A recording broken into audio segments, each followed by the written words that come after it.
Happy Brew Wednesday. I'm here with my friend Dennis Homer. We're also going to brew today on Brew Wednesday, but it's actually Tuesday, but it's his day off. So, say hi, Dennis. How are you? Ready to go. All right, let's go look at the grain bill. I don't know if you can see that or not. Yeah, total grain bill is 19 pounds. This is a little over a 10-gallon batch. Actually, be about 11 gallons after boil. I'm falling pretty good in my ranges there for the style of beer that we're brewing, which is it's a honey nut brown. So it's calling for a mash schedule of 190 degrees initial temperature going in for a rest at 152 for 60 minutes. Typical single step mash.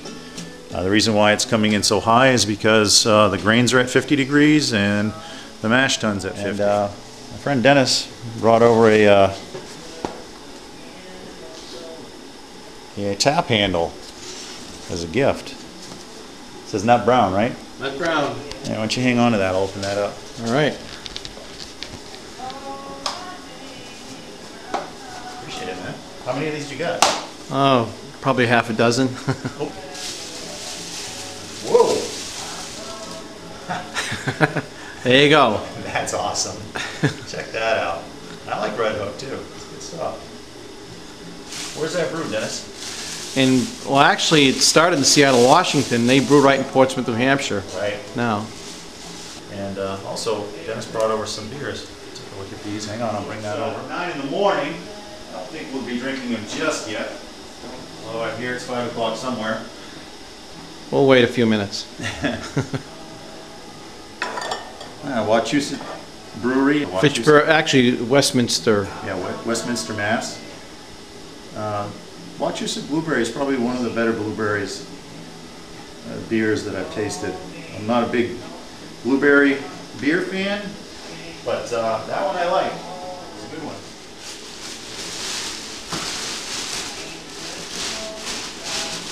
Take a peek in here, Dennis. Looks good. Nice and crushed.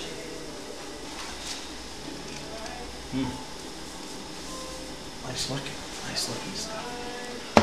So, all right. Well, once we get up to temp, we'll take a look at mash in and.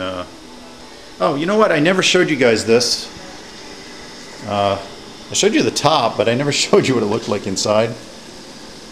That's all it is. It's a little stirring paddle, just enough to make the water disturbed in there. I know it's disturbing to look at. Okay, we're running the pump now, and we've shut off the main elements. The elements are off because I'm going to expose the elements as that's pumping down. Oop, go ahead. So I'm taking off 6 gallons off of my sight gauge into the mash tun, and then I'll go ahead and infuse or add the grains rather, and then refill my HLT. Let that come up to temperature. And there we are, filling up. Good, good, good. Yeah, that's steam the lens up, of course. And we'll be adding the grain shortly. Looking good. And Dennis is taking pictures too with his iPhone. Gotta see this setup. It's really slick. Great job. Great job. The cooler is all heated up. That's preheated with water that we injected in there and brought the temperature to the cooler at the end of that almost 6 gallons of water to it looks like 164. So the grain should bring it down to 152 if the calculations are correct. And now we're heating up the HLT to 154 for recycling or recirculating rather of the wort through the heat exchanger. All right, and add the grains without spilling them, I hope.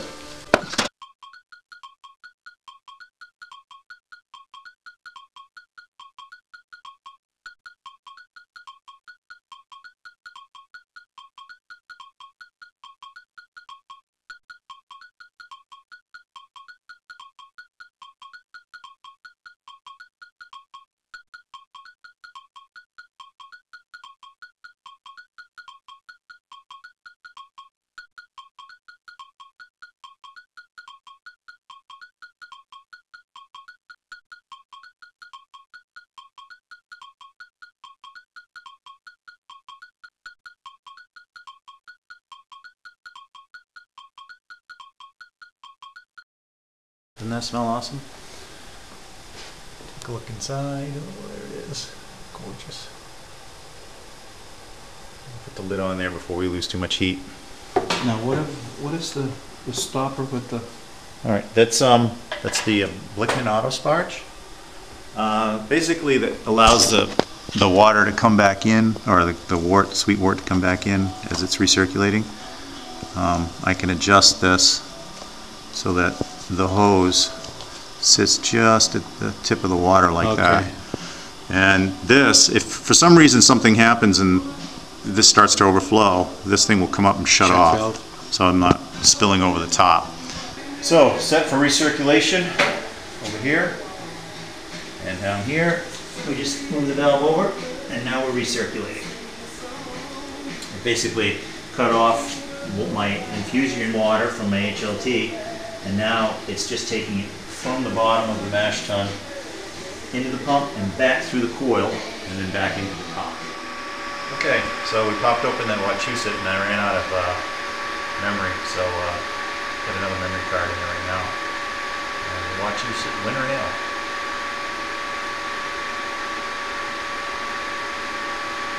I would be drinking one of my own, but they're not ready yet. Oh, wow. Of course, it's that typical clear filtered beer. It's got a golden, you can see through that. Nice color. Yeah. Let's give it a sip.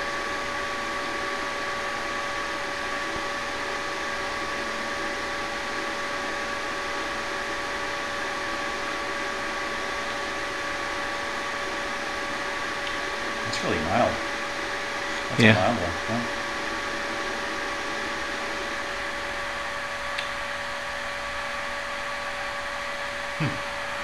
I like it. Dennis cracked his open. What would you say, Dennis? Pretty good tasting to me. We're back recirculating. The mash is at 152. Whoops. 152.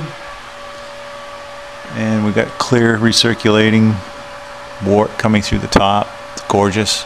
I love it. It smells incredible. Wouldn't you say? Absolutely. This looks like a nice, it's gonna be a nice honey nut brown. Just wanted to show you guys this 152 on the HLT, 152 in there. Doesn't get any more accurate than that.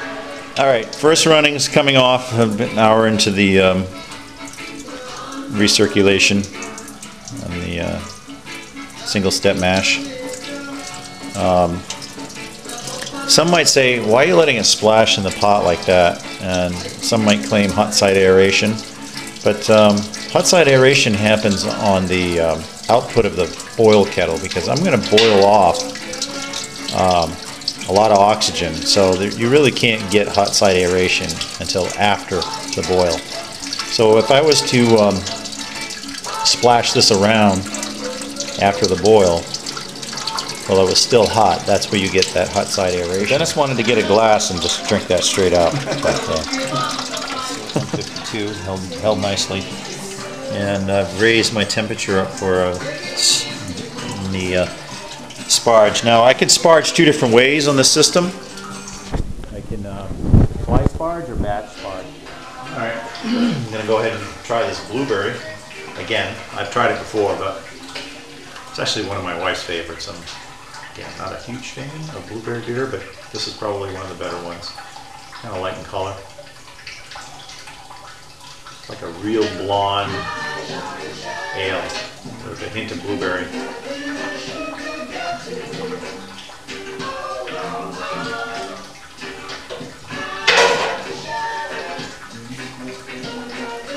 It's you can see it's quite blonde.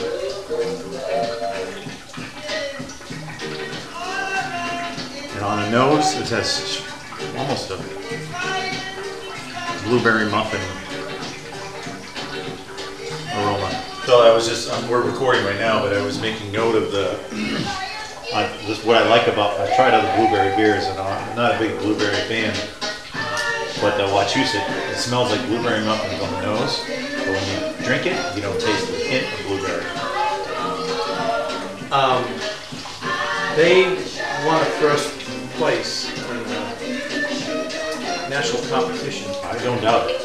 It was in, last issue was I heard you. Yeah, I don't doubt it. That is a really good beer. Again, I know it's sad, you know, in a sense, on Brew Day, we should be drinking some of our own stuff. But I've been gone for a year, and Dennis... Inventory's a little low, like non-existent right now. Yeah, I've got 10 gallons fermenting, about 10 days in. It's starting to drop out and clear. Probably bottle it this weekend coming up. And I think on that one, I'm just going to bottle the whole thing. It's 4 cases of bottle. I'd help you, but I'm working this weekend. Sure. No, I really would. I enjoy bottling. We're pitching the honey at high Krausen, so probably 2 days into the fermentation, I'm going to drop the clove honey in there, which is past. Somebody asked, well, why didn't you just go all electric? And I know I'm going to get some comments on this one. I don't like putting the wort directly. I don't like putting any heat directly into the wort. In other words, I could have gone with a Herm system. You can go with a. Basically, they take one of the heating elements and they stick it inside of a tube, and they run the wort through it on the recycle. I didn't want to go with that. I don't want any heat directly on the wort. I'm afraid of scorching the wort, giving it even an off flavor slightly. I know this is the one thing that's going to drive people nuts. But on the brew pot side, because you have the wort at a full boil, so you have these elements in there running really hot. So right around the element, you have that wort super hot, and on the element itself, you're actually scorching some of the sugar. And this is the part that's going to piss a lot of people off. But that's just my opinion. I didn't want to do that. I know a lot of people do that. Probably will tell me you're full of shit, and that's okay. I just didn't want to risk that.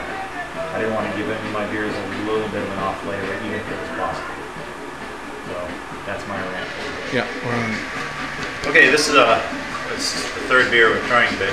Long Trail in Vermont. What town did you say, Dennis? Bridgewater. Bridgewater. It's Long Trail Ale. Pretty good beer. All right. Probably should get a fresh glass, but a little bit of that blueberry left. It's kind of a darker ale.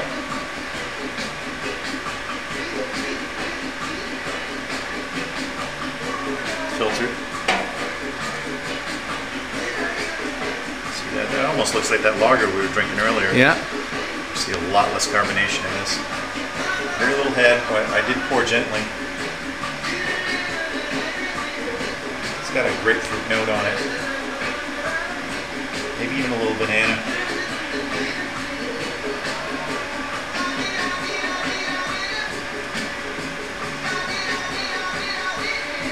Malty there. 168. Maybe 167 and a half, but close enough. Okay, so we take the valve, switch it to sparging. Let's see. There we go. First batch sparge coming out now. I'll let that drain. Okay, I'm doing my final batch sparge. Involves the two batch sparges. Just for the sheer capacity of how much wort we're trying to extract from these grains.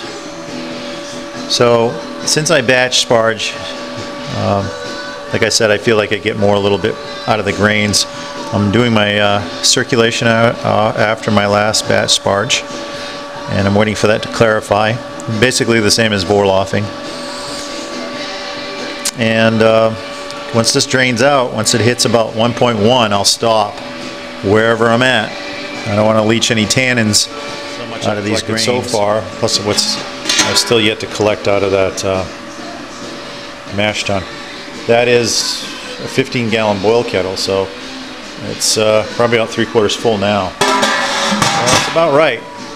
So we got about 20 minutes left on the boil. What'd you say, Dennis? About 20 degrees out? Yeah, about 20, 22 degrees. Hardcore brewing. All right, we're done. We're clean. The system worked fine. There's the 2 carboys there. A little more trub in there than I like to see, but other than that, we nailed the specific gravity. Okay, Brew Wednesday. Brew Wednesday. I finished that yesterday, actually, late in the day. And here they are. Venting away like crazy. Airlock there. But that was with no starter. Of course, the Nottingham dry yeast. It's very similar to SO4. I like them both. This one here had SO. These two here had SO4. I have to pitch the honey probably either tonight or tomorrow. I'm thinking maybe tonight. Although that doesn't look like high Krausen, it just looks like you know, it hasn't even been full 12 hours, and I've got pretty vigorous fermentation. Okay, happy Brew Wednesday.